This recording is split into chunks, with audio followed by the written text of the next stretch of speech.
weekly feed. Kyle Meredith sitting here with Michael Kiwanuka. Welcome, man. Thank you. How are you? I'm really well. Good.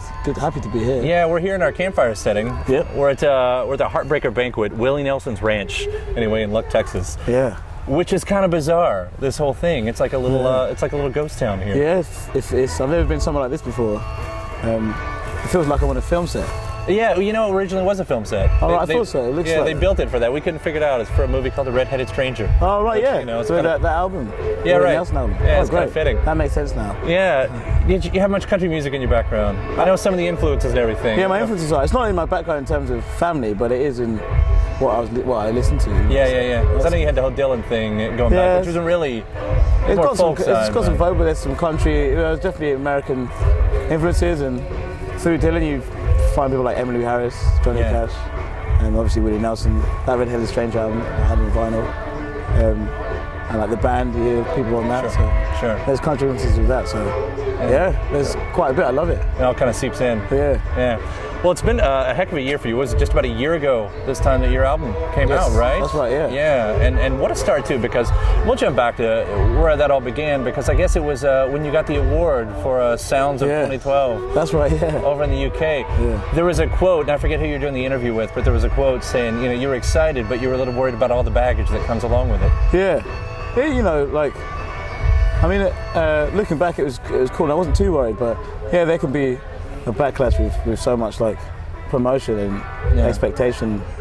But that's, you've got to remember that's their expectation. That's not necessarily what mine is. So just because someone says something, it doesn't mean that you have to believe it. But it was nice because more people heard the music, and it meant that I could play in nicer places around Europe, England, and also here in America. So sure. I definitely welcomed it. Yeah. So did it play out like you thought it might? Yeah, I guess so. Yeah. Basically, loads of touring.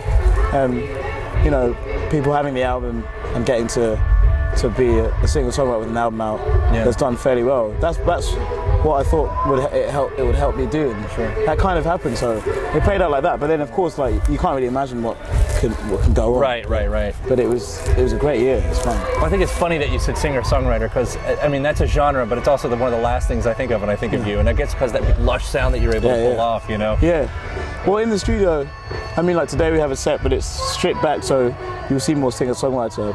But in the studio, you can go anywhere. So I like to have both of those things covered, so there's like a bit of a change and a variety. Yeah, because I love like all kinds of music, and singer-songwriter is just like one of them. But I write my songs on the guitar a lot of the time on acoustic. Sure. Yeah, and so it kind of comes out like that. Yeah. When the album come out, I mean, obviously it was all about the comparisons. Yeah. Every review was all about the comparisons, you know, justified and whatever. But was that hard to try to overcome? Because then it's not like you're putting yourself up against any peers. That's you're also putting a record out that year. But now suddenly, it's like the critics are putting you up against every great record that ever came out. Yeah, it can be weird and frustrating at times, but I don't know, it was so busy and I enjoyed it so much that those things never really crept into my mind really to unsettle me that much. Sure. It was just good to it was so busy and so much going on that you just kind of get on the ride and go. But you know, the only thing that maybe is frustrating is, you know, you want people to hear you more, so, but that will come in time with albums, making more albums. And you soon you want people to say that sounds like Michael Kiwanuka as opposed to someone else, but you know that will come slowly. And it will happen. Yeah, it will happen. It always happens like that. Yeah, it did, and of course a lot that had to do with the sound and everything, which you know, I guess at first glance it was kind of this throwback sound, but at the same time, I got to a point a couple years ago when I started getting worried about that, because I felt like we'd gone through a decade where everybody was kind of doing this throwback sound, and it was like, oh no, where is the state of music going? Yeah. But there were certain artists that came out. You were one of them that went, you know, you can do that actually. Yeah. You can put your own stamp on this. Yeah.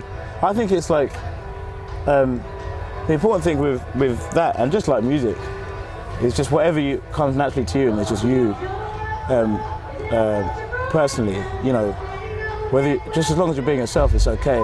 I think if you try and make an album that sounds like something because you think that's in, then that's where it gets dangerous. But I think if you just make music the way it comes out naturally for you and what you just like how you'd walk every day or talk every day, then the music will never sound like a pastiche or some kind of like joke, it will always sound like natural. But you will still hear some influences. But I think that's the way to do it. Like any kind of music, whether it's new, throwback, so I think I was lucky in that aspect. Is that with me, I just like love that kind of music, and the songs just lend itself to that. Even without the production, it just sounds like that. But so I got away with it, but some people don't. Well, some people do try it. I mean, some people are obviously like, that's what I'm going to write. Yeah, I think that's dangerous, you know. Yeah, well, we'll not be talking about them in a few years. Yeah. I mean, that's kind of the point of everything.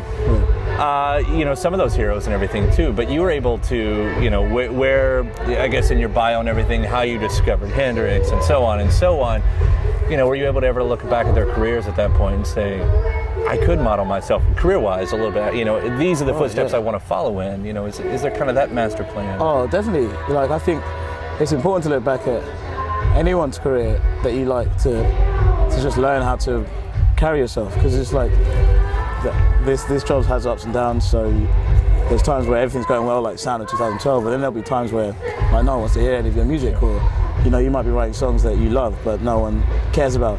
And if you look back at like any artist from like a Jack White to a Paul Simon, whatever era, they'll have times where everyone thinks they're amazing, and then there'll be times where everyone doesn't care.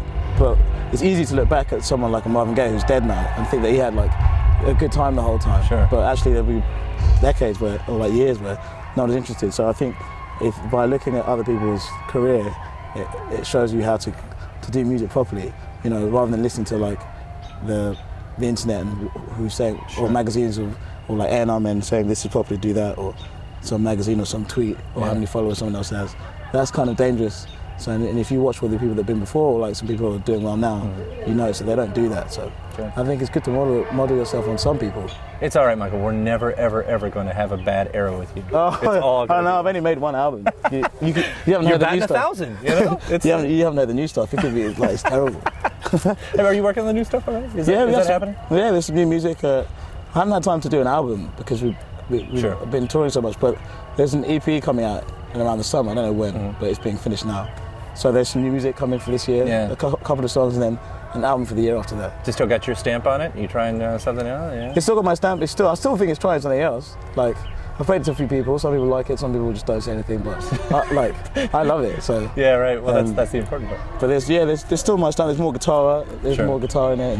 But there's still that kind of soulful, laid-back thing.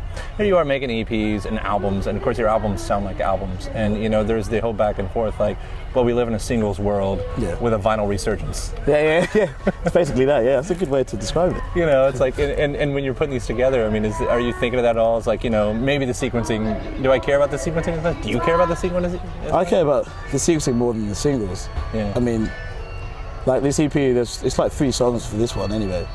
But the 3 go together really well. So, and you think for ages about the order it will go in, like even what side it will be on vinyl. I mean, I'll still put it on vinyl. Sure.